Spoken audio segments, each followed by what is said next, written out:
taking long to connect.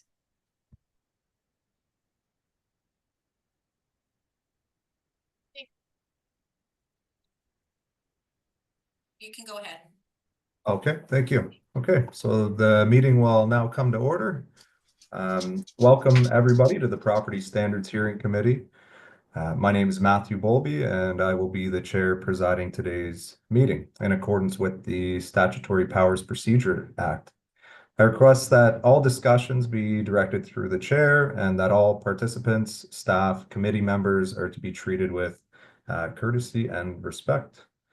Today's meeting is live streamed by the City of St. Catharines. Individuals and media may be audibly and/or visually recorded during this meeting, and all electronic devices are to be in silent mode during this hearing, and no recording devices are permitted during the hearing. By participating in the open public meeting today, you are consenting to your image, voice, and comments being recorded and posted online. I would like to also introduce our committee member, Vice Chair Tom Neal, and committee member Brianna Nieto. Welcome back. Also, I'd like to introduce St. Catharines staff, Secretary Treasurer Lane Monroe, Assistant Secretary Treasurer Rosa Risi, Officer Thomas Bull, and Officer Shauna O'Kane. The Property Standards Committee is a decision making committee appointed by council and functions under the provisions of the Ontario Building Code Act and the Statutory Powers Procedures Act. The committee hears appeals of property standards orders issued under the Building Code and the city's property standards bylaws. Property standards bylaw regulates items of safety and general upkeep of properties and buildings. If an owner disagrees with the order or a portion of the order, they may appeal to the Property Standards Committee. The committee has the powers to confirm an order, modify an order, rescind the order, or extend the time period for complying with an order. Once all discussions are completed, the committee will begin their deliberations and make a decision. The decision will be mailed out and include a statement indicating the opportunity to appeal the decision to Superior Court. Prior to any motions being made in today's agenda, we will take this opportunity for recognition of traditional territories.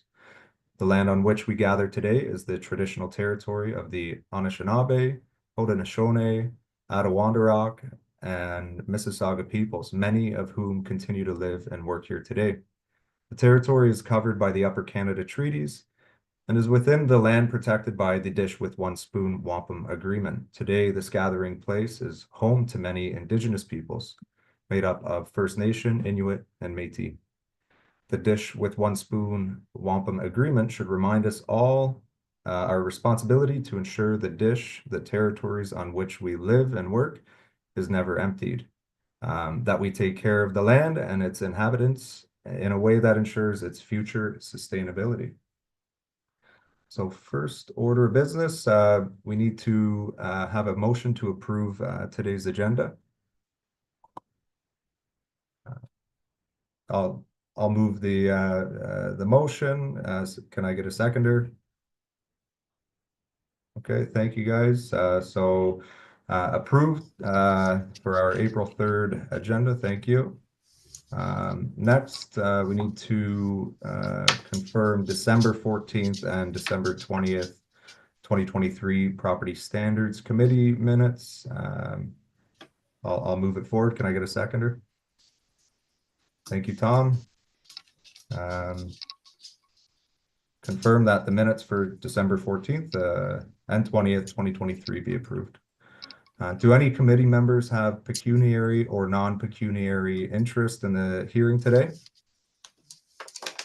I do not. None noted. Okay, thank you. Okay, so next, we need a motion to approve the Property Standards Committee rules of procedure that were provided to committee for our review last week. Did anyone have any comments or questions regarding the rules of procedure?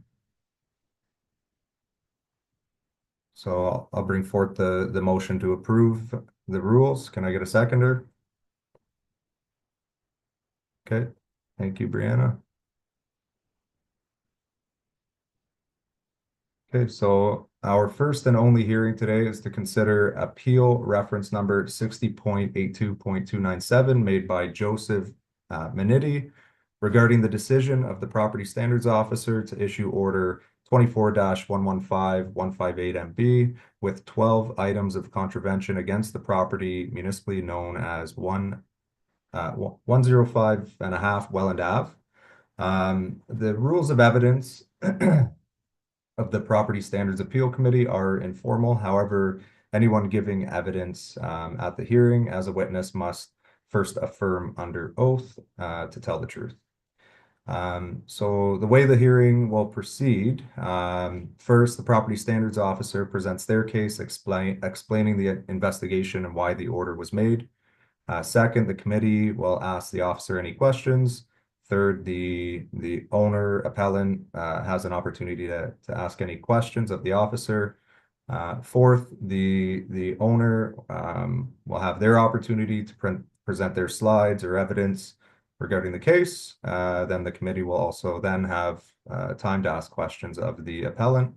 Following us, the officer will be able to ask any questions of the appellant. All questions to witnesses, whether from the case presenter, the Property Standards Appeal Committee, or appellant, must be related to matters that are relevant to the hearing. The Property Standards Appeal Committee may recall a witness for the purpose of clarifying a point that has arisen since the witness has concluded their main presentation. In addition, any person giving evidence may refuse to answer any question asked of them if the answer may tend to incriminate them or may tend to establish their liability in civil proceeding. After hearing all the evidence and submissions, the hearing is completed. The Property Standards Appeal Committee will then make its decision. I'd like to just reiterate that we're here today to discuss the particulars of the property standards order, and the appellant is to set out specifically what the appeal is for, i.e. extension of time or to rescind or modify the order. So Officer Bull, this is your opportunity to provide an overview of the circumstances leading to the order. But before doing so, I will read you your oath of truth. Could you raise your right hand? Do you affirm that the testimony you are about to give in this arbitration is the truth, the whole truth, and nothing but the truth? I do. Okay, you may proceed. So we received a complaint on 105 and a half Welland Avenue for it, as stated, broken window, bathroom is leaking into basement, and there's a report of a structural issue due to rotting wood. So I attended the property December 18th, 2024, where I was met by the tenants of the property.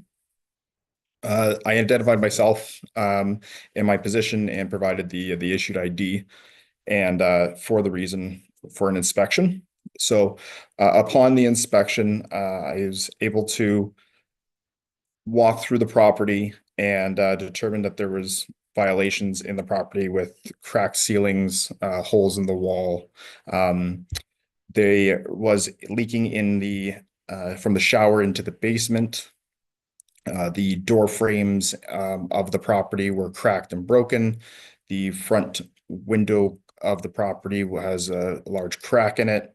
And there's supposedly the toilet that was being used on the front part of the building was clogging. So, and then the windows weren't latching and locking. There was a sink in the rear of the property that was clogged, and there was the front door seals were missing. The trim on the door was missing. There was a front porch. There was the ceiling of the front porch was in disrepair, and the fence in the yard was in disrepair. And let's see, that was basically, to the most part, most of the issues that were determined at that time. I then, after conducting the inspection Usually I like to go back and look at the history of a property and notice that there was a previous property standards file on the property a few years prior.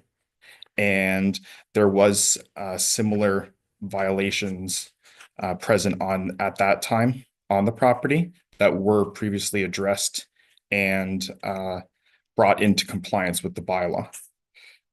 I also was able to recognize that the property itself is zoned partially commercial and residential, where the commercial side of the building is the front, say the front half of the building, and the rear half of the building and an upstairs room is considered to be residential use.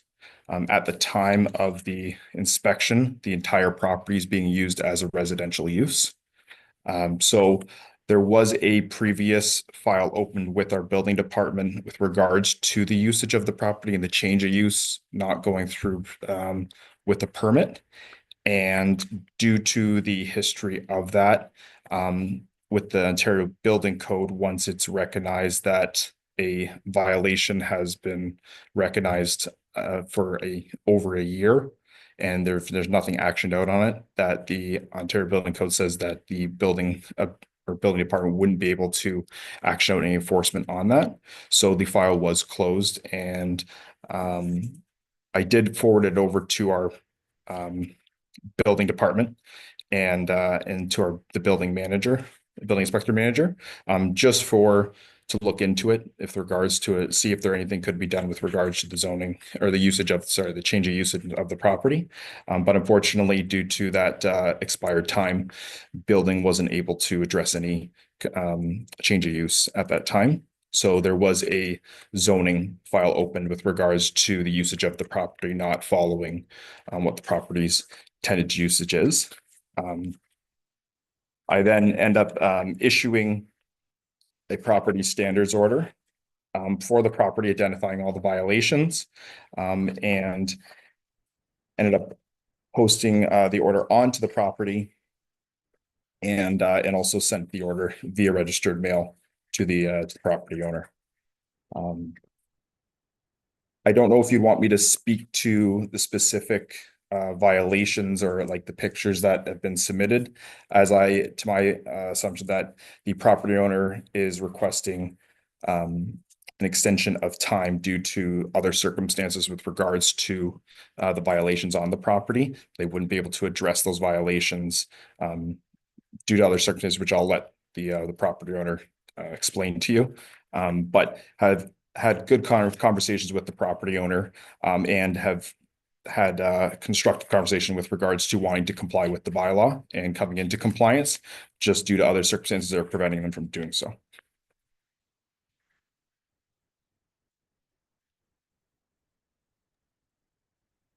Okay, thank you for that.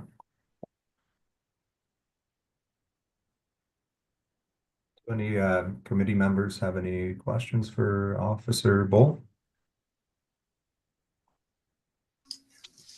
Regarding the 2022 orders, were those you mentioned that a few of the issues on the current order were similar in nature to the previous orders. Were those orders were completed and closed out and brought into To my knowledge, yes. As I was able to, I can't speak on behalf of that officer that was able to carry out that property standards inspection, but from the notes that were prior there, that the violations that were present at the time were addressed with the property owner and the officer, and they conducted a final inspection and walk through the property, and it was in compliance. Okay. And then regarding the zoning issue, my understanding, I guess, and correct me if I'm wrong, just so I can understand fully, it sounds like from the package that we received that 2 units were rented out separately to different tenants, and then the wall was removed to open up those spaces. So I'm just, my first thought was that the wall was removed and then the residential area was expanded into a commercial space. But it sounded like, from what I read recently, that there was 2 separate living spaces that were rented out, and they were just combined but the one would have always been out of compliance? To my knowledge, I was aware that there used to be a commercial tattoo shop that was presently in the building before. And this is when I was speaking with the owners of the property, that the individual that was using the facilities for the tattoo shop no longer were there, and requested the tenants at the time were mutual friend to occupy the space, and that the commercial space was intended to the property owners to be used as still commercial space, and the back part of the property was still be used as residential space. But once the tenants moved in, I guess it was all used as residential space. I'm not sure. I know that there was discussions before with regards to walls being removed. I'm not sure if that was done prior to the tenants moving in or when after the tenants moved in at that time. But to my knowledge, there was nothing, there's no building permits or nothing that was applied for or granted to with regards to any construction of the property inside, changing any usage or any change of use permit was administered to the property. Okay, thank you.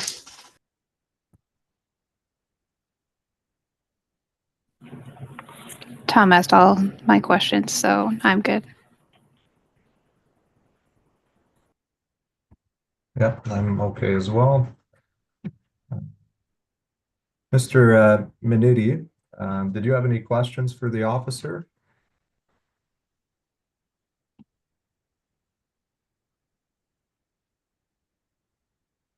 Sorry, I was just having difficulty getting the microphone off. I just have one question for Thomas.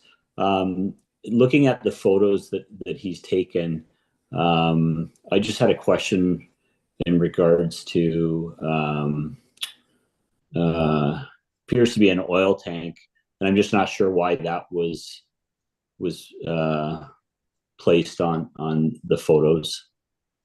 So I think it was a former way to heat the property. So to speak to that, there was the complainant did address the concern that there was the oil tank. The oil tank is located in the basement of the dwelling, and that the complainant has a contact with regards to a gas that has their gas fitting license or such, or has or whatnot, and said that that shouldn't be there, and that it poses a safety concern, and that it's not legal. So when I did come out and address carry out the last inspection, I did look at the tank just to see where the location of it was and if there was any visible signs of leaking fuel or anything that could be considered a safety concern. I didn't see anything at the time while I was there. The gauge on the fuel tank does say that there is fuel in there. It looks very old and probably was originally to the like the owner said, as regards to the heating supply of the building. So whether that gauge works or not, I'm not 100% sure, but there was no visible signs or anything of any safety concern of the oil tank being there. So I do end up usually taking pictures if I'm going to look at something and document it. So that's why those pictures were included within the file. Thank you.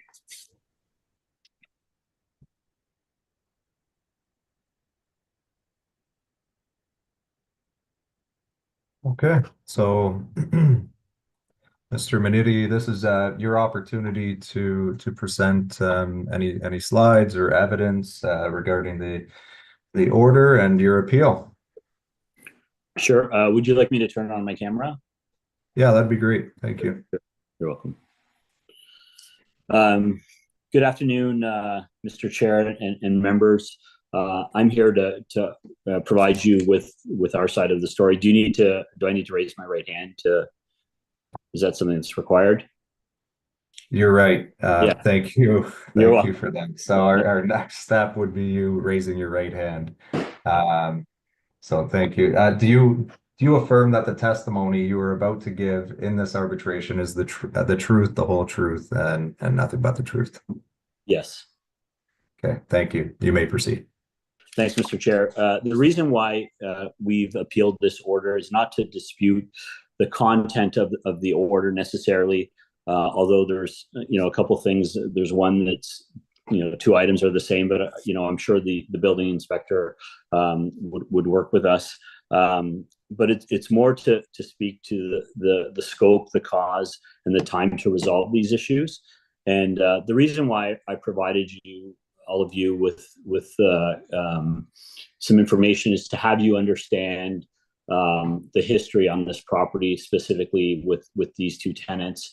And the first work order that was in 2022 is with the same tenants in 2024.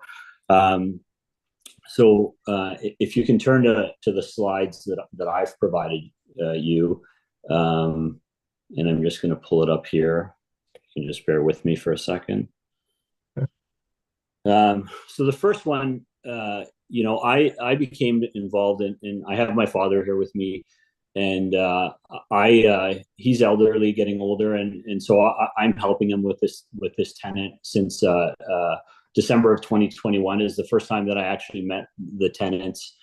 And at that point in time, the tenants advised me that there were some issues, and I proceeded to have those issues resolved. I sent a handyman, I sent a plumber there. I also had Enercare go and visit the property. And at that point, once everything was done, which was approximately December 18th to 20th of 2021, in conversation, I had mentioned to the tenants that my father would be listing the property for sale, and they asked to have that in writing. So on January 5th of 2022, I did, send them a letter, which I've provided to the members and to you, Mr. Chair. And, there were some concerns that some water had been wasted due to leaking. So I offered to look after that on behalf of the tenant. There were some issues with parking, but it doesn't really relate to the actual property because there is no property. And further in the letter, it was very difficult to get people to fix the property because of the condition that the property was being kept in. One contractor didn't want to do the work. The other one charged us $100 for a sanitary suit. So it was very difficult to get that done. But my father hand delivered these letters on January 5th, and turning to the next slide, I received a text message from the tenant after saying, the letters were dropped off, just indicating our intentions to sell the property. And at that point, the tenant responded, okay, no problem, game on. We have a 3-year contract and we'll be remaining in the house until 2024, or you can buy us out. And, at that point, everything was going fine. I had delivered the thing. The letter was delivered. I had offered to take care of part of their water bill. We have resolved all of their issues. And unbeknownst to us, they went to the city and they went to the landlord tenant board. So obviously property order that we received in 2022, there were many items that were never brought to our attention.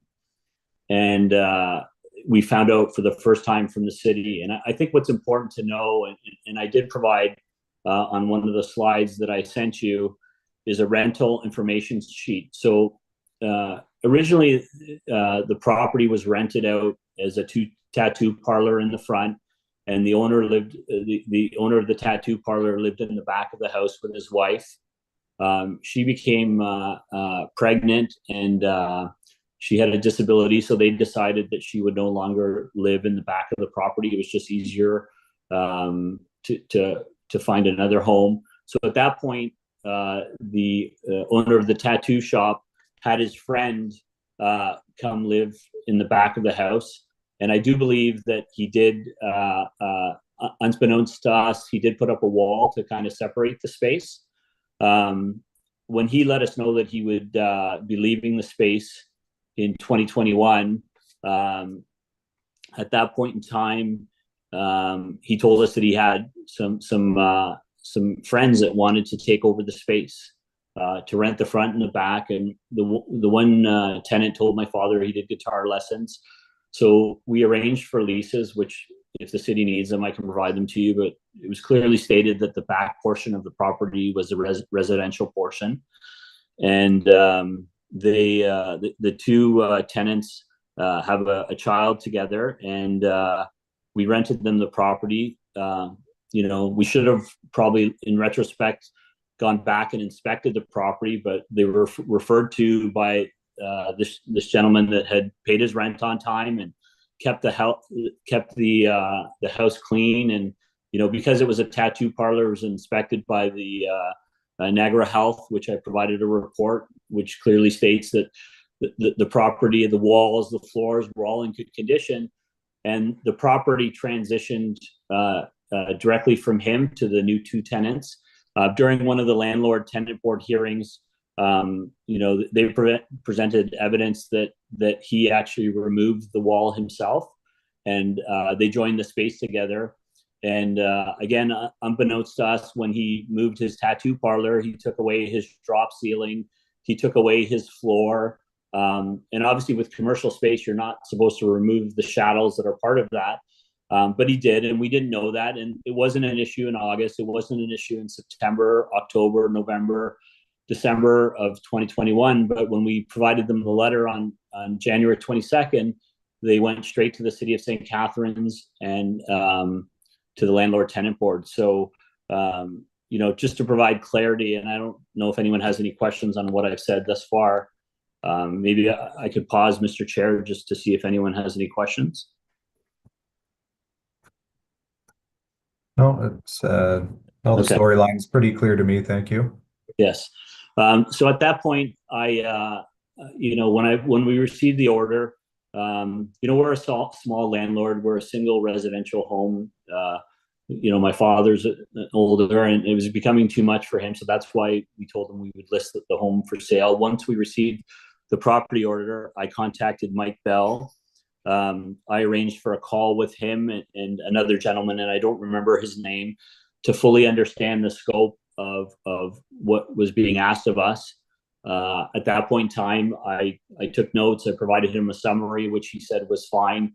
And it had to do with plumbing repairs that were already done. And in my email that I sent to Mike Bell on March 7th of 2022, in the next slide, at that point, the plumbing had already been addressed even before this individual complained to the city, which was kind of frustrating. And then obviously there was things we found out, because after I received this, I contacted the tenant.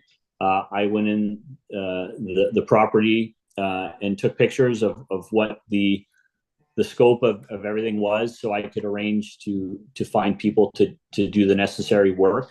Coming out of COVID, it was difficult to find contractors, but we did. Over the course of the next few months, and there was times when I had to ask for an extension because it was taking tradespeople longer periods of time to complete the work order. We pulled a commercial electrical permit. We pulled a residential electrical permit. The electrical company that was mentioned in one of my slides, and it just took time. There were shortages of materials, but in the end, we got everything done. I met back with Mike Bell at the property. He walked the property. He signed off on it. I asked if there was anything that was outstanding. He said no. He thanked me for our cooperation. We're not looking to fight with tenants. We're not looking to fight with the city. So we did everything that was asked of us. I think having looked through, some of the slides that, the inspector posted for the members to see, you'll see that I have a similar slide of the back sink for March 18th of 2022.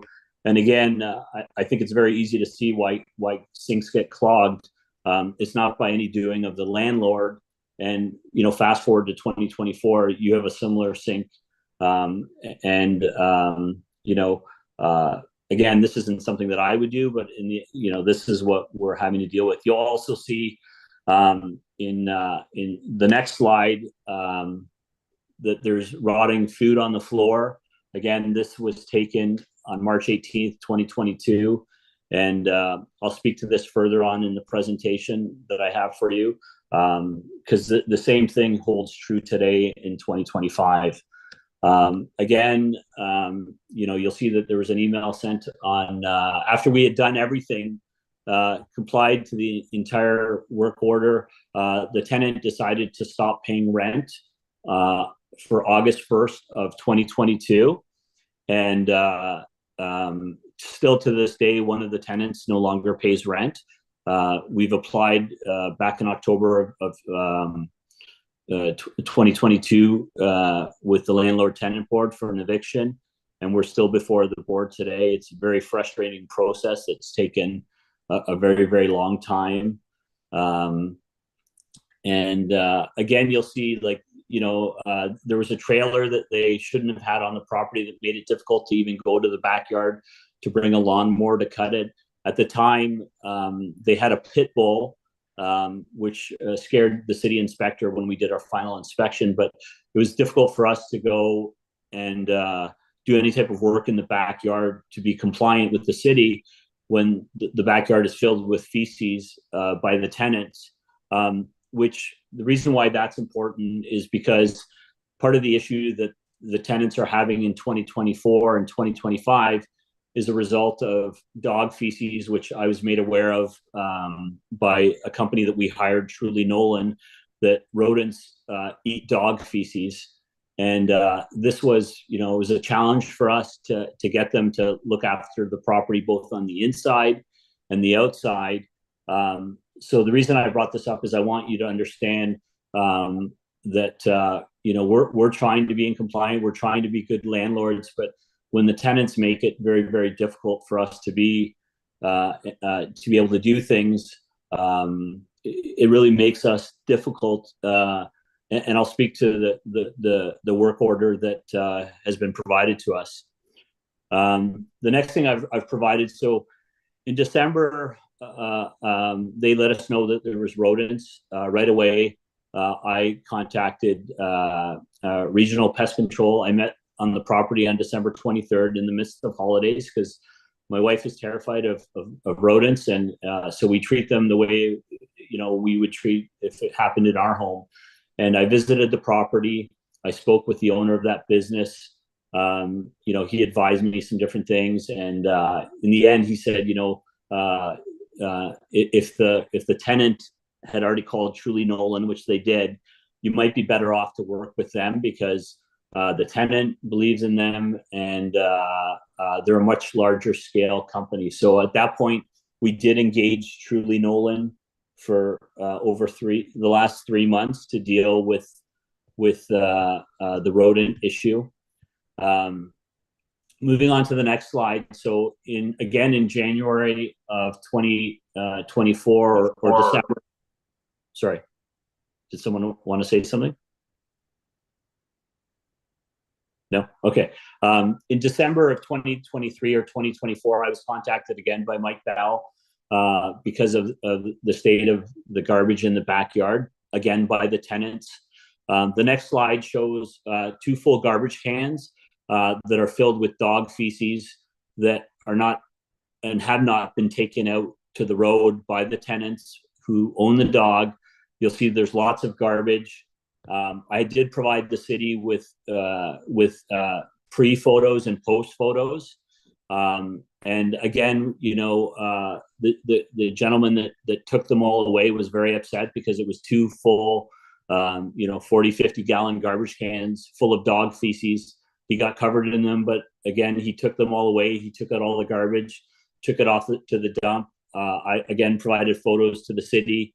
So again, here's a pattern where the tenants don't reach out to us. They go to the city. We act right away, and it's a repeating pattern. So again, we looked after those things. There's the pre and the post photos. Fast forward to last summer, and again, there's garbage all over the property. There's what I learned is this tenant likes to plant things and do their own canning. which, you know, if you've done canning, you'll know running gardens, you attract animals and rodents. There's garbage on the floor. And again, here we are, not even five months after we did everything to be in compliance and to be good landlords, and the same thing is happening. You know, so again, there's a pattern that keeps happening. And here we are in 2025, and many of the items that are on that list on the work order from 2024, and I'll get into the specifics. But again, there's a pattern where we're not notified as landlords, and typically they notify us via email or text messages. But again, you know, they go to the city, and we believe that they're using the city to further their case with the landlord tenant board. And again, it's very frustrating because I believe we've been good landlords. Have there been some challenges? Yes, but they've contributed to those challenges. You know, for rodents, you know, when you leave food on the outside of your house, rotting food on the inside, you have bags of grain on the inside. Well, rodents look for food sources. And, you know, we were made aware that initially that, you know, when I visited with Mike Bertrand of Regional Pest Control, is that the foundation needed some repair. It is a rock foundation. We've had a very, very crazy winter, and it's something that we've been in communication with some contractors, and it will be repaired. But I was notified by Truly Nolan when they did one of their visits. He informed me that the dryer vent wasn't being hooked up on the inside of the house, which, you know, would make it so much easier for a rodent to get into the house. I know I've had my dryer vent come off, and I feel humidity in the house, and I say, I think it's come off, so I'll take it out and fix it. Well, we're not being notified of issues that are happening, even within the current work order that the city has. There's many items on that work order that we've never have been brought to our attention. So again, you know, we just feel that they're using the city to further their agenda. So you know, I guess then the next thing that I'd like to go over is just in response to the actual work order that the city has provided. You know, these issues are not due to our negligence, but we feel they continue to reoccur due to the tenants' care of our property, the lack of information that they provide us when something goes wrong. And I think there's numerous examples. You know, I have a file folder full of photos and communication that, you know, that we have with them, with our paralegal. And, you know, once again, we are before the board. You know, we're limited in repairing, you know, a number of these items due to the tenants occupying the property. You know, we feel that some of them can't be done until they vacate the property, which we have, you know, one order or one case before the board with respect to eviction for non-payment of rent. Based on the city's zoning that's posted on the front of the property. We've also applied at the beginning of March for another eviction with respect to zoning. And then I think, you know, one of the things that I think is really important, and I've attached a slide in here, and one of them is with an electrical company that we were working with in 2022 to you know, and so everyone knows, all the members know, when there's something that needs to be fixed for electrical, the ESA requires the electrical contractor to fix that item, but also to bring all items up to code. So you know, you could have a switch that needs to be replaced, and if the electrician goes there and says, hey, the codes have changed in the last 10 years, we need to do A, B, and C. And we did all of those things both in the front and the back of the unit. But the reason why I'm showing you this slide is it was sent to the tenant.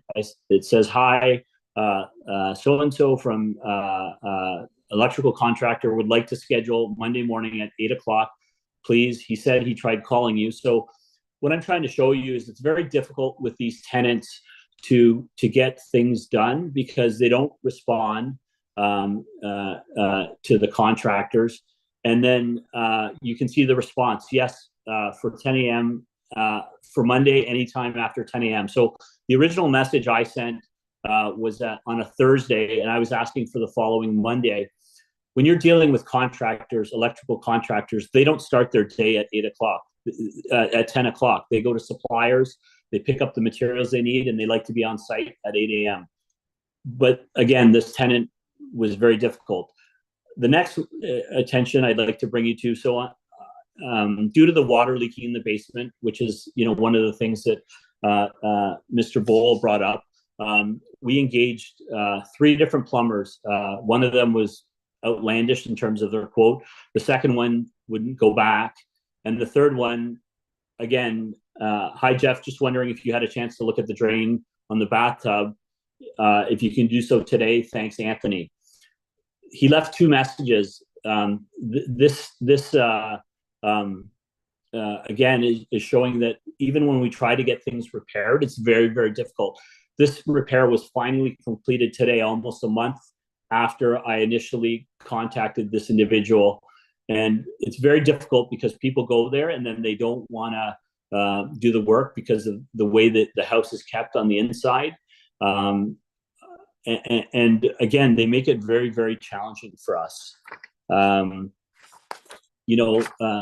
Speaking specifically to work order in 2022 and 2024, there's plumbing that we've had repaired multiple times. Sometimes they're done by licensed plumbers. Sometimes if it's a small tap change, that'll be done by a handyman. You've seen pictures of sinks in 2022 and 2024. We've replaced new taps. We've dealt with toilets clogging. When I have a toilet that clogs, I get my plunger out and I resolve it. We've replaced, the front handle, the locks on the front door, the back door. I've lived in my home for 30 years and I've never changed that many locks on the entrance or exit of the building. The work order speaks to doors, interior doors. They were all put back in 2022, and now they're sitting in the basement again. Holes in the walls that were repaired. The garbage that is being left, even though it was cleaned, fully cleaned, and it's a somewhat gated backyard, they're leaving it there, which is attracting rodents. Again, our belief is that they're using the city to advance their agenda, because normally if you're a tenant, you have a problem, you go to the landlord and you say, I need this and I have it fixed. And typically we get everything that they ask us for to be fixed within a day or 2 days, unless it's something that's more complicated, right? They say water comes in the roof. Well, we've had a brand new roof put in 2020.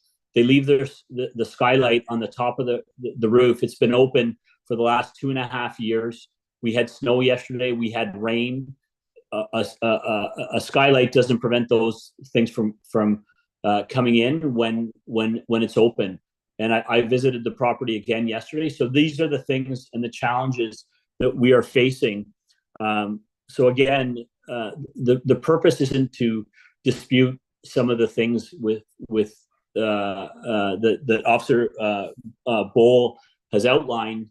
It's really to say to the city, yes, we're willing to do some of the things. We're going to plug up the foundation. We've already fixed the water issues, but there's certain things we can't do because, in our belief, and it's very difficult to prove if you can understand how things are being damaged.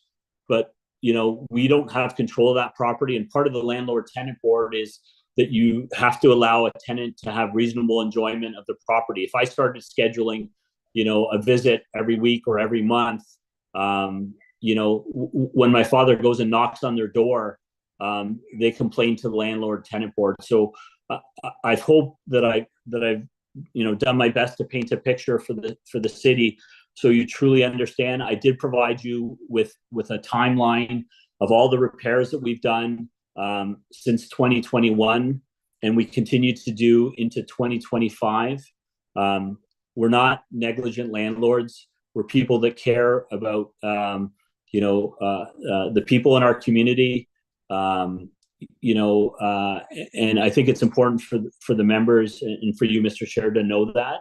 And as I mentioned to Officer Bull, we want to work with the city to resolve some of the items. And I know that you need to do your jobs, but I hope you understand that we're between a rock and a hard place, and we're willing to work with the city. But there's certain things that don't impact this tenant. It's they go on expeditions because and the reason I looked at the photos and I'm like, why is there some tank on there? And it has no relevance to their comfort. They don't use the basement, so everyone understands. The leaking water was in the basement. It's damaging our property, not their property. So it's in our best interest to have that type of stuff resolved, and we do so very quickly because we don't want issues. But when they do this, they say, look at all the things that are wrong. They don't impact them, and yet they cause us anguish. They cause you anguish as the city, and they cost time and money. And our hope that in this appeal is to first and foremost let the city know that we will resolve some of these items listed on there, and we already have resolved some of these items because that's what responsible landlords do. But there comes a point where, as a landlord, when you're not receiving any type of rent and there's some cosmetic things, we could go and repair cracks in the ceiling. But if someone goes into a 100-year-old house and starts jumping up and down, and I can't say that they do, but that's going to cause cracks to happen again. I can go and change glass, and it's hard for me to go and see whether the glass was broken on the inside first or the outside, because the conditions with these tenants, when we go there, even with tradespeople, or this gentleman, we're there for the rodents, they call you slumlord, they berate you in front of other people, and I have never once done that to them, but they continue to do that. So it's a very toxic relationship between us and the tenants. We have involved a paralegal, and we're working through the process of what we believe a landlord-tenant board to be broken. I don't know how many people can survive without receiving rent for almost 3 years. And we've put tens of thousands of dollars into this home to bring it up to standard, only to have it have the same reoccurring issues again. And then we resolve them, and then they happen again. So obviously there's a pattern that's happened, and because we don't have care or custody or control of the home, we're left to believe that either it's happening as a result of the tenants or the tenants' guests. And sorry, one last thing for the committee members that I wanted to point out, and it's you can read about it in the Truly Nolan piece of paper that they provide us, the report. He informed me on a telephone call in March that he was able to track back the rodent tracks because of the amount of snow we had back to the house beside us. So in 2012, there was a fire at 107 Welland Avenue, which is the property. If you're staring at our property to the right, there's holes throughout the property. There's rodents that he believes are living in this property. And again, we're not looking to get anyone in trouble at 107, but here's a property that is contributing to the issues that our tenants are having based on again, the technician from Truly Nolan. I've provided you with photos where there's garbage, there's holes in the property itself. So I just wanted to bring that attention to you, Mr. Chair, and to the members. Thank you. That concludes my presentation, and I can answer any questions that any of you may have. Did you what exactly were you hoping for today regarding the order? It just sounds like you're not necessarily disputing all of it. You do have some concerns because it seems maybe there was some duplication between a previous order. You have limitations due to communication and the relationship at hand, and you're saying that you have difficulties gaining access to get certain things done, whether it be weather or the tenants letting you in. But are you looking to just request an extension of time to the order? What I'm looking for, Mr. Chair, is I'm looking for the city to prioritize, some of those items on the order, and know that it's very difficult for us to repair those items, some of the items that are cosmetic in nature, because it's difficult because of the tenant. And our concern is that we fix these items, they're going to be broken again. To replace a large piece of glass is not a cheap repair.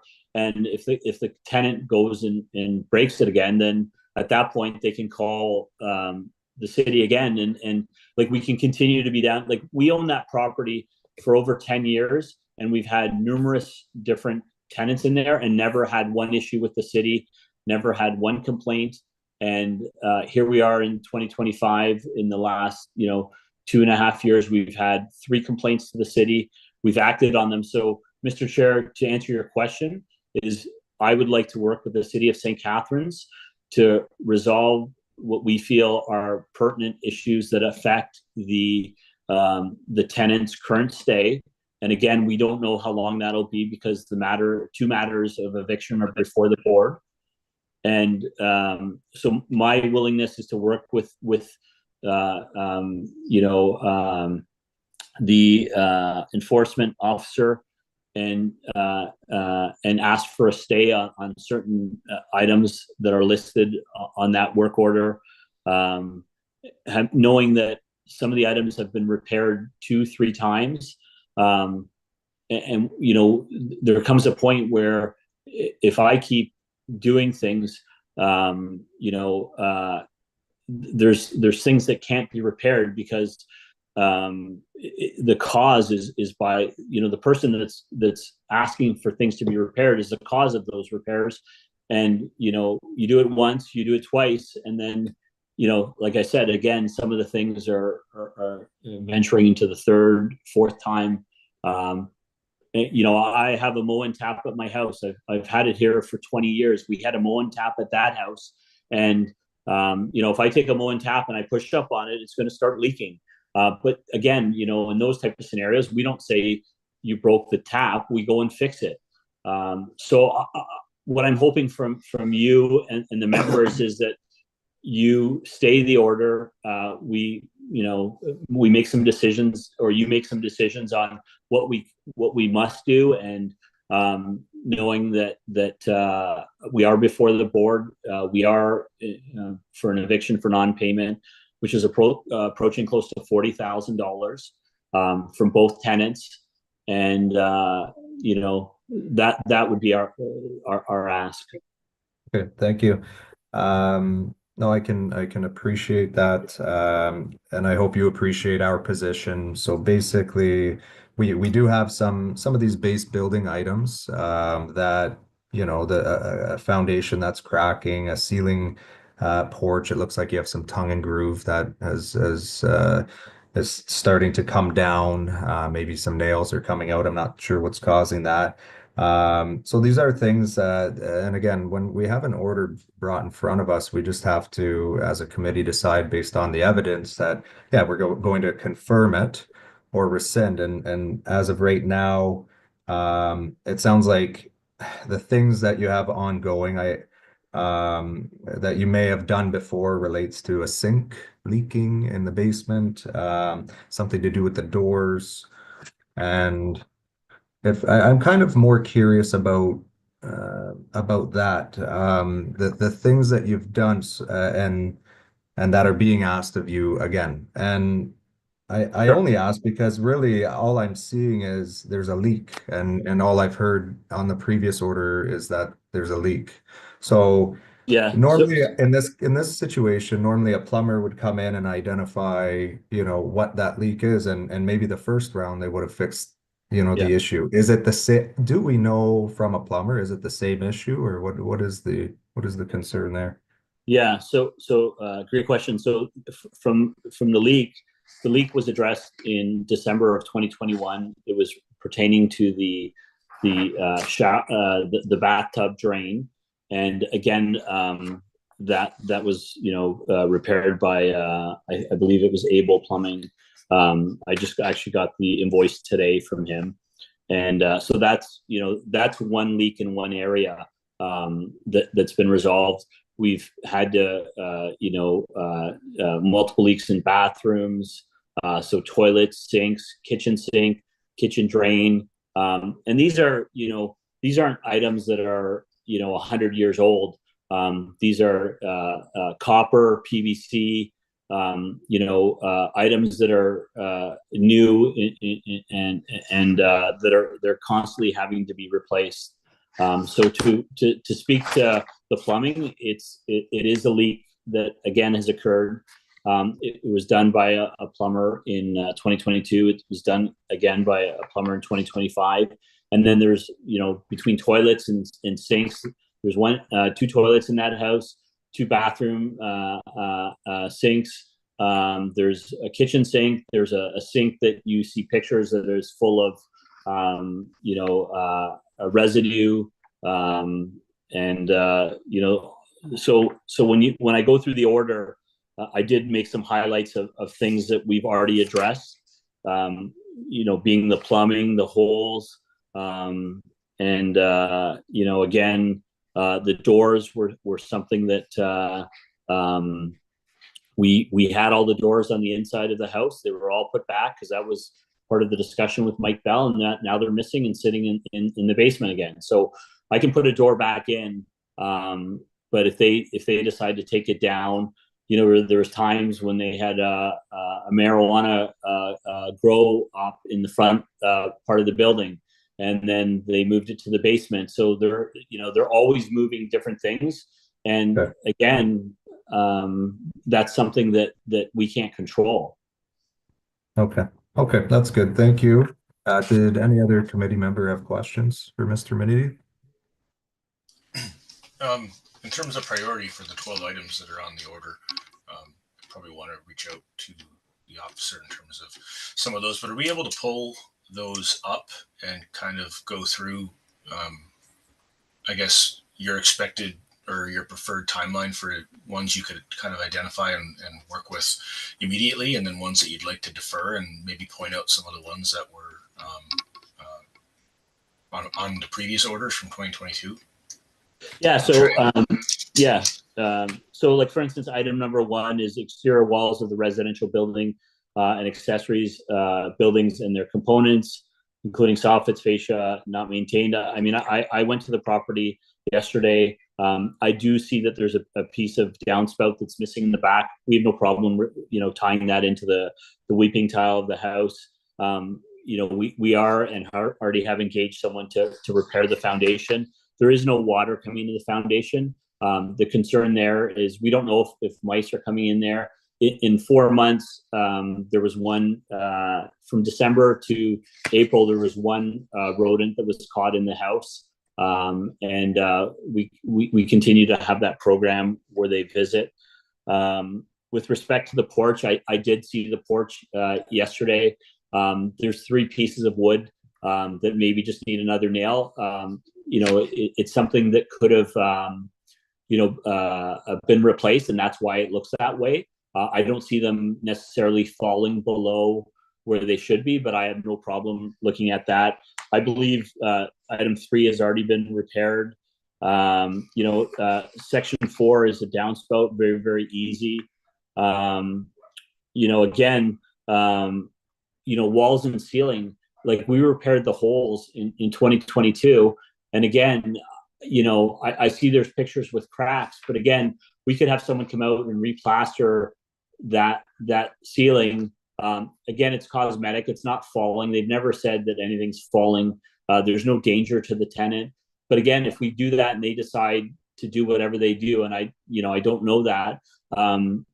But that's something that's really difficult for us to do, because to get someone to come in and do plaster work, and if someone doesn't look after it and treat a house the way it should be, that'll just reoccur again. Every wall or ceiling, this is something that I believe we did, and I think the report that I attached from the health department, one of the sections says that every wall, and mind you, this was in 2020, so it was before the tenants took place, but that tattoo parlor continued into 2021. And one of the things the health department checks on, and you'll see it in the checklist on one of the slides that I provided, is they look that the surfaces are easily cleaned, the walls, the floors are in good standing. Again, door frames in the rear of the building, there's casing missing. I can definitely take a look at that, but if someone loses their key and then they kick a door, they've never told us that anyone's trying to break into the house. And again, I'm open to visiting the property with the inspector, because I haven't done that. Again, floor and hallways that are cracked and have holes present. Again, I don't know how that's possible, because that was one of the things that was in the order in 2022, is that all holes be covered and filled. There was a picture, where someone had drilled holes, and we believe it was for a sink for the tattoo parlor, and they were filled and properly stained. Obviously, we've taken steps already since December to deal with the issues with mice, and now that the warmer weather is here, the actual repair to the stone, and it could be one area and one piece of stone, but we'll look at the entire foundation to get that fixed. Again, the glass is something that, this is one of the things that is a challenge, is because when it initially happened, it was in the top corner, and we believe it was from the neglect or the doing of the tenant. Solid core doors, again, they were all put back in 2022. Now they're missing. And, again, front entrance door has missing weather stripping. Well, if my weather stripping is missing, I go and buy it, or I get someone to come and do it. They don't notify us of things. So I have no problem putting a piece of weather stripping on. But again, this is a waste of the city's time, because they don't notify us. And maybe you could ask them to provide you with proof that they have notified us of those things. And then again, I think number 12 is a duplicate of another one on the order, which is number 4. So I think you'll see from the perspective of us is there's some things that are some really easy fixes here that we've already done and that we have no problem doing, and we're willing to work with the city. I just feel that the city needs to understand that, again, there's no repercussions to the tenants. I could clean up the property and then they can just fill it with garbage, attract rodents, and we're right back to square one. And that's our concern, because we've already seen the outside of the property. If I showed you pictures even from yesterday, it's not being looked after. Garbage is rolling onto the neighbor's property. And this is the challenge that we have. We can bring it up to compliance, but at any point in time, they can just call the city and we start this whole process all over again. And it's, the third time this has happened. Thank you, Mr. Maniti. Tom, did that answer your question? I think I was trying to keep track as to what I think we were trying to establish like what the priorities were, and if we needed to maybe extend time, maybe that's where we were going with that, extend time to some items and maybe not others. So we're trying to understand like what the schedule is. These are items that are within the property standards bylaw. These are most base building items that do need attention. So we're trying to, I think, work with you and listen to you, like to help establish that schedule based on what what you see as priorities. But is that correct, Tom? And your question? Yeah, the walkthrough was helpful. I guess to follow up on that, my ask would be, what are the specific items that you'd like a longer extension for? Understanding that you're currently going through the landlord-tenant eviction process, and then for all the others, what kind of time frame are you looking for to complete the items that you're not really disputing and the ones that you want to maybe defer until the space might be Yeah. open? Yeah, I guess there's some difficulties. Like if I think of getting someone to come in and do the plaster work, like that's not something that I believe can be done while the tenants are there. And again, our concern is that we could do all this work and then it happens again. And I guess for us is if in walking, for instance, on that porch. And I have some understanding. I've built properties, so I understand that something that's dilapidated and falling apart and can cause damage. And even walking that porch yesterday, I do see the picture. I see 3 pieces of stripped lumber that are different than the rest of the porch. I haven't gone up on a ladder to see if it's loose, or it could be that those 3 pieces were changed previously, and if it needs to be reinforced, then I have no problem doing that. But I think what would be helpful is that if there's an opportunity to meet with Mr. Bowl to walk the property again, and there's some things, like I said, that I feel that we can't do until these people leave the property, and I think they're cosmetic in nature. I don't think they affect the reasonable enjoyment of the tenant whatsoever. And I understand, I guess I don't know, and maybe you don't, maybe you would know, but where is the city or the obligation when some of these items are induced by the tenant, right? If I put a door back on and it's removed,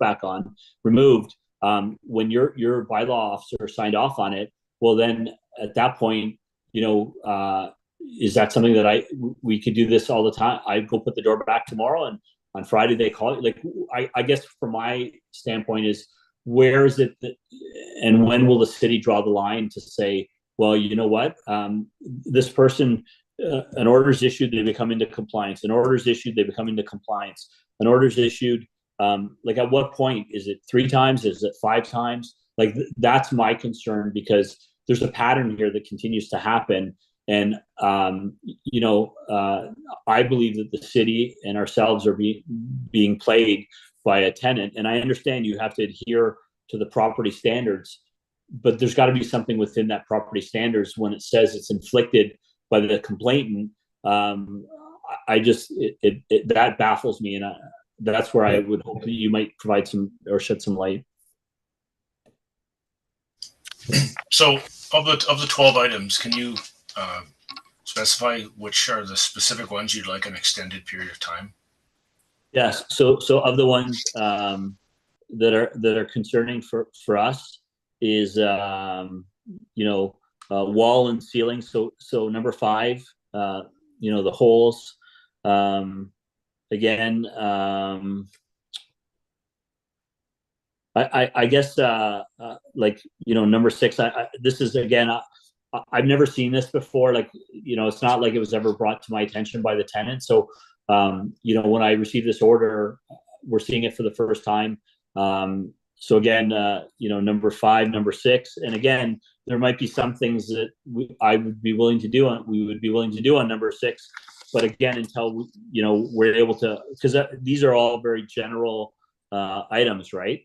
I wasn't aware of any rotted or damaged doors, door frames, window frames, sashes, casings not renewed. So again, I don't know if it's just a matter of replacing a door strip. Then I don't have a weather strip. I don't have an issue with it. So I guess to answer your question, like, I could say no, but if it's something that okay, that looks like wear and tear, that makes sense. If it's something that that looks like it's caused due to intentional or like, I guess, and I can go through it. Like, if I look at number 8, I believe we're already doing number 8. Number 9, again, that's something that I believe is very difficult, because we can go and fix that, and then again, if it's broken, the city's not going to pay for that repair. The tenant's not going to pay for that repair. So that's why when I said, we're limited in repairing these items due to the tenants occupying the property. It's both from self-inflicted damage, as well as if we start having to do all these things, can we ask them to move out? Like, I don't know if that's reasonable. So that's why there's certain items on here, specifically the glass, I guess section 6,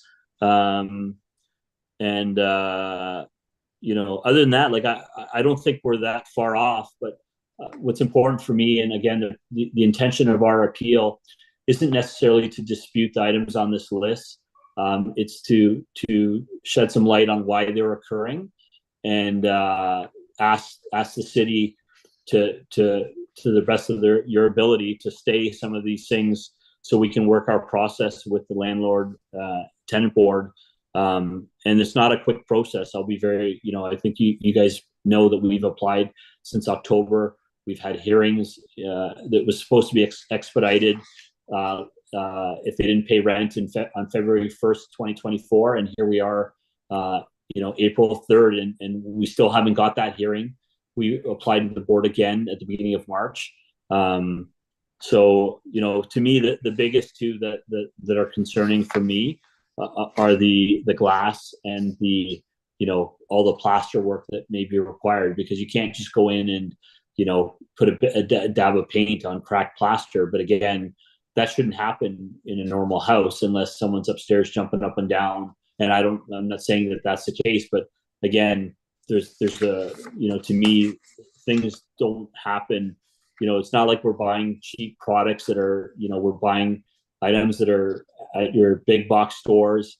That's where we get our locks from, our taps from, our toilets from. And when they continue to fail, things can fail if they're not looked after, or if they're abused. And, we're not living in that home. So it's very difficult for us to say what's happening. Yeah. Thank you, Mr. Beniti. Thank you. You're welcome. Okay, so did any of the committee members have any other questions? I do. So looking towards, it sounds like your end goal after all of this is to sell the property, right? That's at correct. the end. Yes. Okay. So looking towards the end, and dealing with the tenant, have you done anything in terms of like incentives to sort of help the tenant move out? Like, I know some people will offer them money to help them move. Have you done anything like that, or are you just waiting for the landlord and tenant board? No, that's a great thing. So our paralegal in 2024 offered them $30,000, which was what was outstanding in rent to leave the property. We gave them, a 2 months advance, stay there rent free completely. So yeah, we have tried to do that, to offer them money to leave. And they told us that even though they owe us close to $40,000, which is as per the lease, that we would have to pay them another $40,000 to leave. So we would, instead of receiving, just saying, hey, listen, this money that you owe us because you've lived for free, you haven't paid your water bill, we want you to pay us to leave. All right. Okay. And then kind of another angle, if you would. Have you considered listing the property as is with the tenant? Because I know yes, you see them online. Yeah. Yeah. It's a great question. So we actually did list the property. We had showings, we had interest. And I could forward the city emails from the realtor. The one problem is that realtors have to disclose that there's a non-paying tenant, which makes it very difficult. Also from a return on investment, it's not a very large property. It would be a perfect home for someone to move in and run their business out, and that's what originally my father had bought the property for. Unfortunately, we've tried that avenue and we haven't been successful in doing so. It was listed with Remax, and the other thing is we would have it listed with a sign on the road, because Welland Avenue is a very busy sign. very, very busy road, and then the sign would go missing, and then we would find it in the backyard in the shed.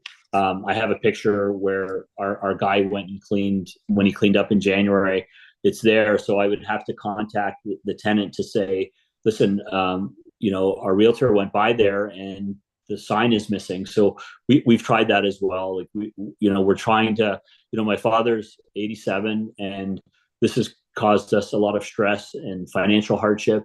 And,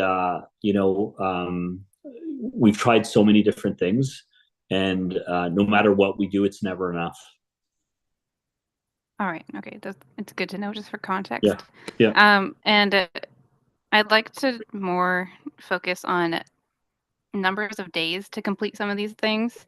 So if Rosa, if you could share the list of items again. Yeah. I want to know, do you want, hypothetically, do you want 30 days to be able to put those other nails in to replace the weather stripping, and then 3 months for things that are more complicated? Do you want 6, like the numbers? Yeah. I'd like to know what you're looking at more specifically. Sure. So our hope would be that I think realistically, some of these items are already done.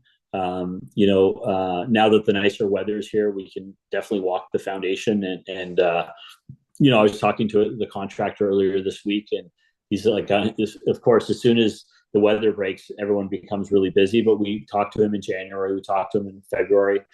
So I think there's things we can tackle very quickly within 30 days. Realistically, I think 90 days, a majority of these items could be resolved and have already been resolved. And then there's some that we would, like I said, we would ask the city, because they're cosmetic in nature.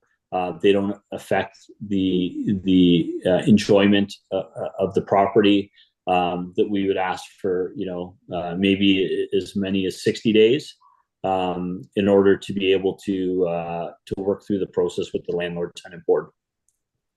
Okay, so the maximum amount of time that you're asking for the most complicated thing on here is 90 days, right? Yeah, with the exception of a couple of the items with respect to glass and plaster work. If it's a matter of fixing a small little hole, like there was one hole that was fixed by an outlet in the kitchen, and I think if I remember correctly, like we've had that fixed, and for some reason it's missing again in the photos that Officer Bowl took. I don't know why. Like I'm just looking at the photos here. So I think, and I'm only saying 90 days because I think some of the items, could be done quicker. Again, when I'm looking at some of the photos, I need clarity. And Thomas, I've spoken to him on the phone, but we've never gotten to the next kind of step because, when I saw this, actually, when the city sent the mail to my parents, they were away, and I got no copy of it. So I think we became aware of the actual order, I want to say at the end of February, beginning of March. And then obviously at that point, the conversation started with the enforcement officer. So I think realistically, and I say 90 days, but it could technically be resolved in 30 days. It's just hard because we're not doing the work ourselves. We're getting tradespeople to do it. So again, I think 90 days would allow us to complete a majority of these items. And again, our ask would be that some of the items that are cosmetic in nature, maybe be like 180 days if the city allows for that. And then knowing that we're working through the process to vacate the property. And then at that point, it would be sold and at the same time, maybe put up to, ensuring that everything was to standard. Okay. Matthew, I'm done. I just have a question, I guess one to bylaw and then one to staff. Is there anything to bylaw, is there anything specifically concerning that you've seen in your multiple site visits from a health and safety point of view that you'd like to see done sooner rather than later? And then to staff, I assume there's a mechanism if we going through individual items here might be a fair bit of work to, put specific timelines, some shorter than others. But if we were to put a blanket extension on this, I assume there's a way to come back to this committee and show that some items and some work have been addressed and ask for extension on specific items going forward.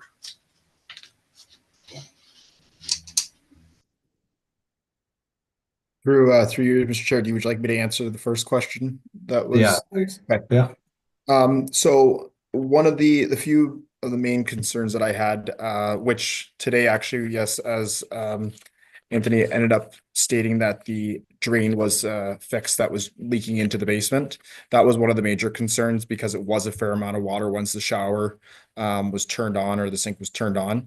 It was just pouring out of there. So that the fact that I haven't been there to inspect the property, but the tenants did email me today with regards to it being fixed. And so that's something I'll have to come back and do a reinspection on just to confirm that. But that was one of the major concerns. The other major concern was the glass window in the front. It's the fact that it's cracked and broken, but given the circumstances, and I've had a good conversation with Anthony and Joseph as well. They've had they would have a challenge replacing the window, which I'm aware of, due to the fact that the tenants have made it very clear to me that they don't want the owners on the at the property and that would obviously pose a challenge with that as well. And I just also too wanted to speak to the duplicate or items on the property standards order are different sections of the bylaw. Some within are residential and some are non-residential. And due to the fact of the commercial and residential use of the building, I've included both of those in there because it is hard to identify with regards to commercial and residential. Like, we do understand that the front of the building was used as a commercial and the rear of the building is supposed to be used residential. But just to kind of make sure that I'm covered in regards to having addressed the violations at hand, that's why both of them are in there, but they're just under different sections of the bylaw.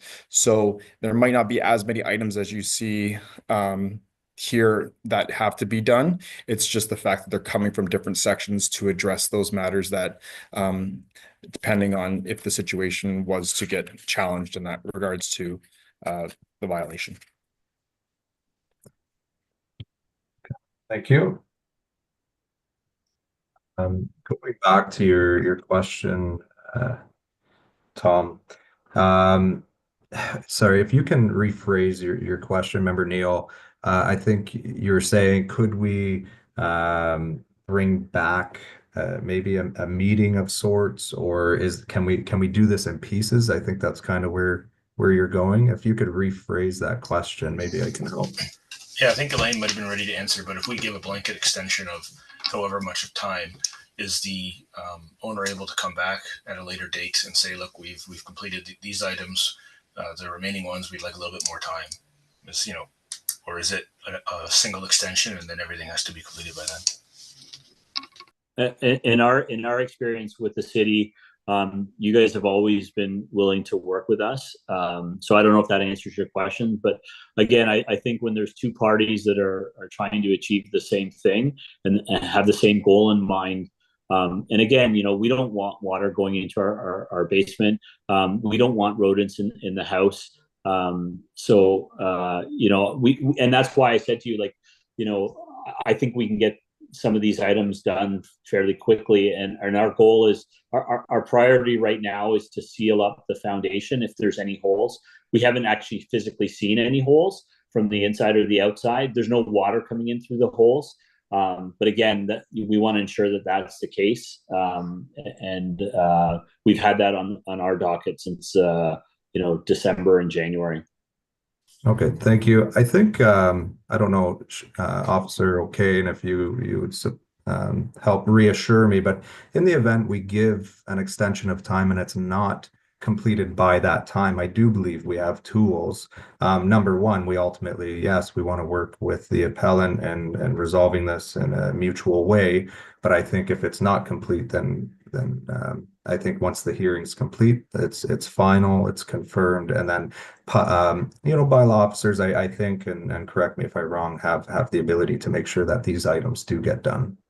Yes, So- Chair. Once a decision is made through the process, the hearing is complete. It cannot be brought back again in this format. If the city or the appellant disagree with the decision, they can also appeal it further to Superior Court. That would be the next course of action. Having said that, the city is always wanting to work with owners towards a resolution to bring the property into compliance. So depending on the compliance date, the city would work with the owner towards meeting that date and dealing with each item within that. But I don't believe there's any avenue once a ruling has been made to bring it back to the Property Standards Appeal Committee. It would have to go to Superior Court beyond that.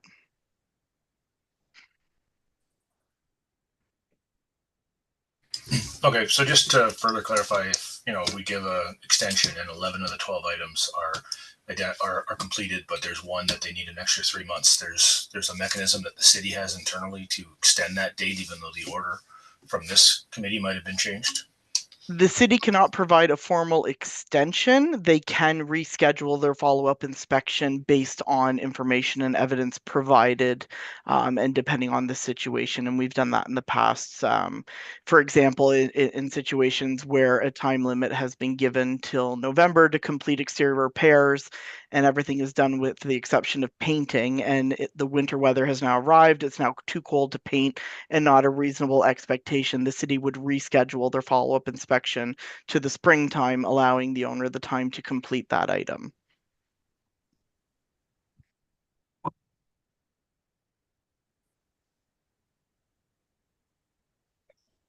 Thank you.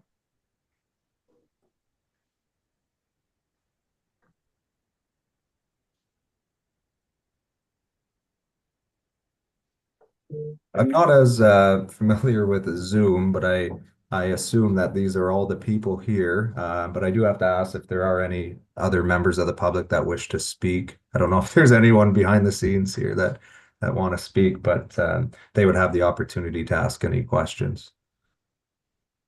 Doesn't appear. Thank you.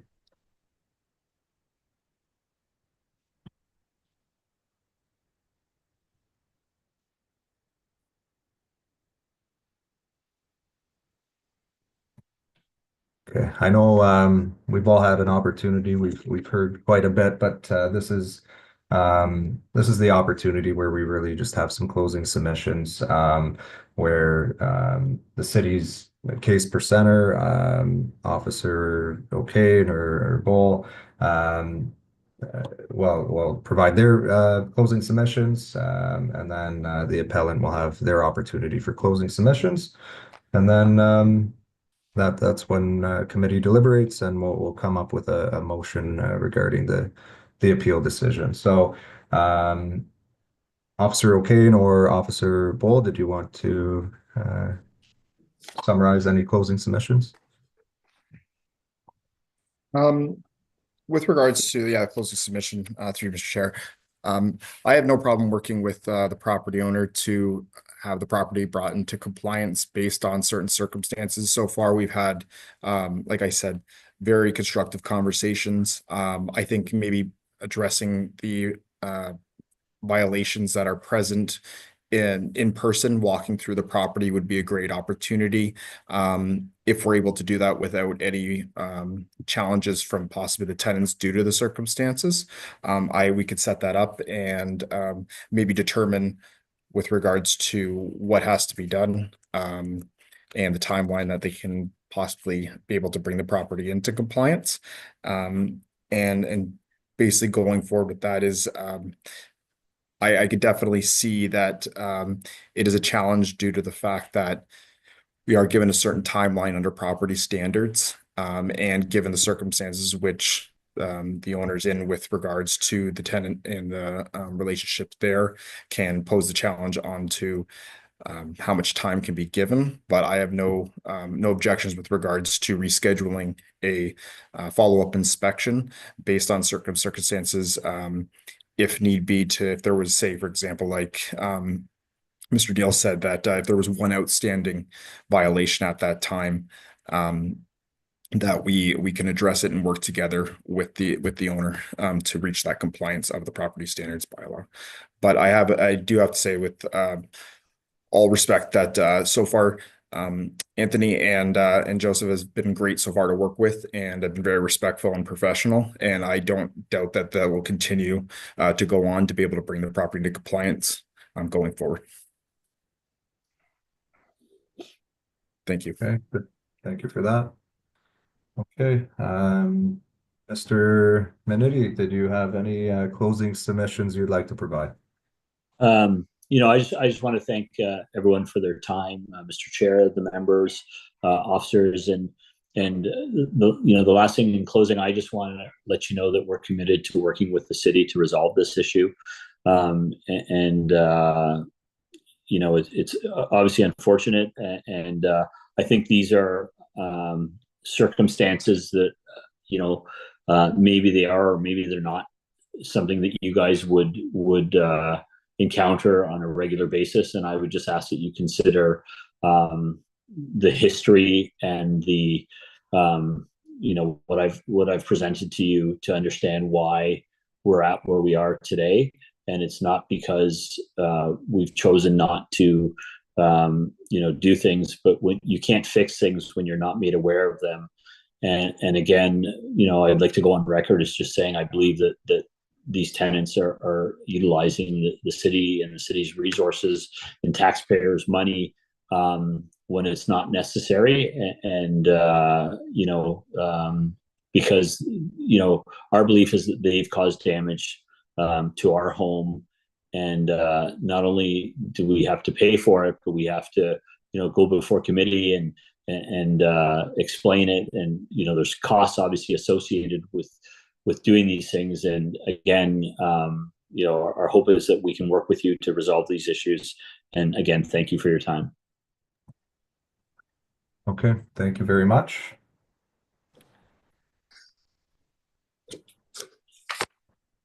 So I'm just going to take like a couple minutes here just to go through some of the notes and some of the information provided through the hearing, and then we'll deliberate and come up with a motion to bring forward.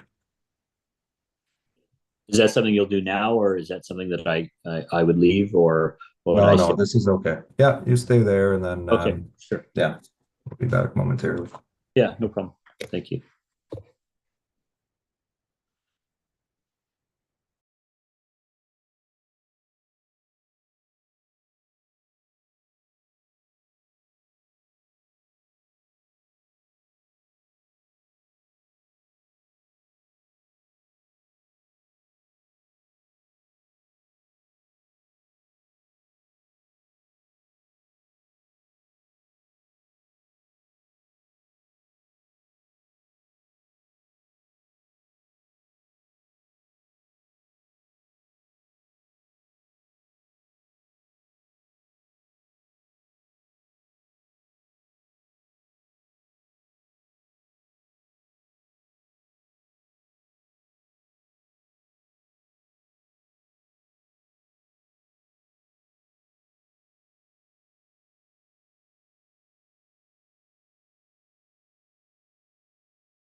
Did any of the members have any thoughts or comments you wanted to share or chat about, or any motions you have in mind you want to bring forward?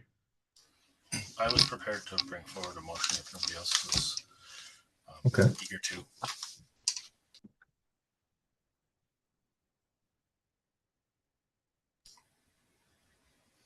Sorry, I just didn't hear that last bit, Member Neil. If nobody else has any other questions or comments, I'm prepared to put a motion forward. I'm good. Please proceed. Good as well. Okay.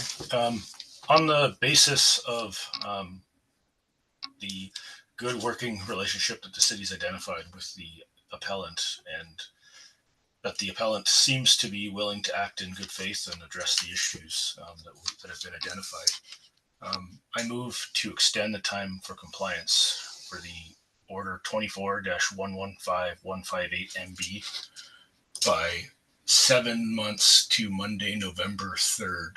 And the idea there is that should be right before some of the exterior work where there'd be any issues with weather.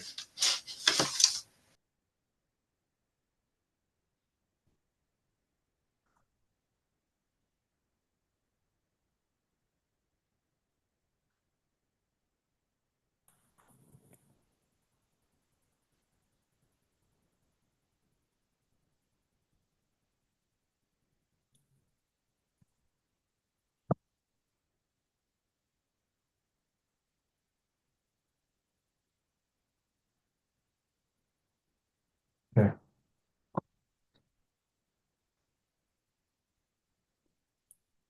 Thank you. So we have a motion to extend the compliance date of the order 24-115-158 MB. Compliance date was March 6th, 2025. Motion to extend to, you said November 3rd, Member Neil? On Monday, November 3rd, which would be 7 months from today's date.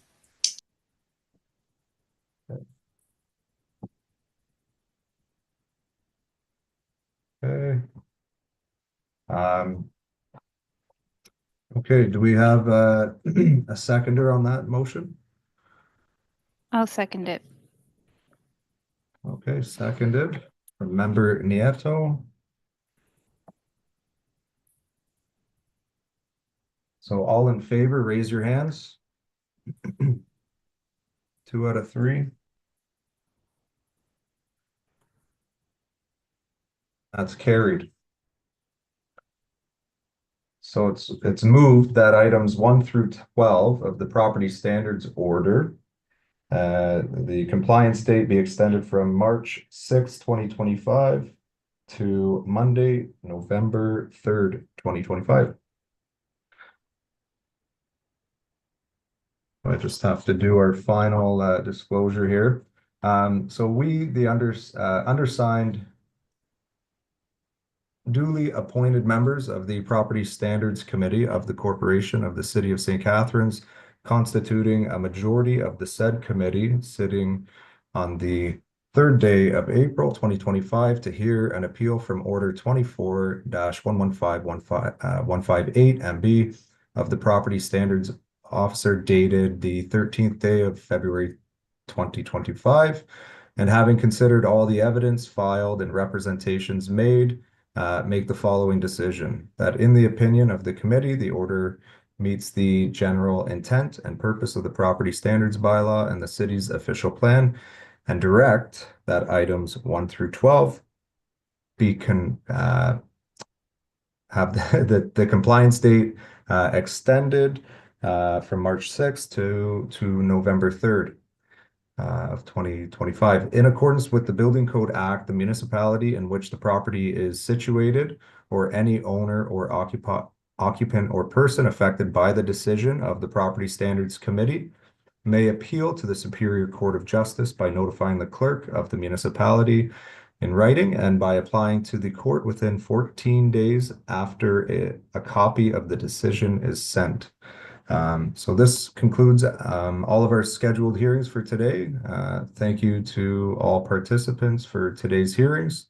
The case presenter and appellant are now able to leave as we continue with today's agenda. Thank you. You're welcome. Thank you. All right. Thank Have you. a good day.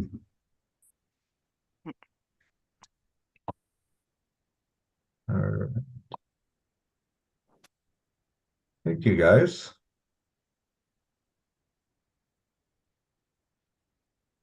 Okay, so the meeting's now open for any new business items. Are there any motions? None noted. We don't have any hearings to date, so nothing to mention there. And last but not least, motion to adjourn the meeting. Can I get a seconder? Thank you, Member Nieto. All right, meeting adjourned, everyone. Have a good great day. night, everyone.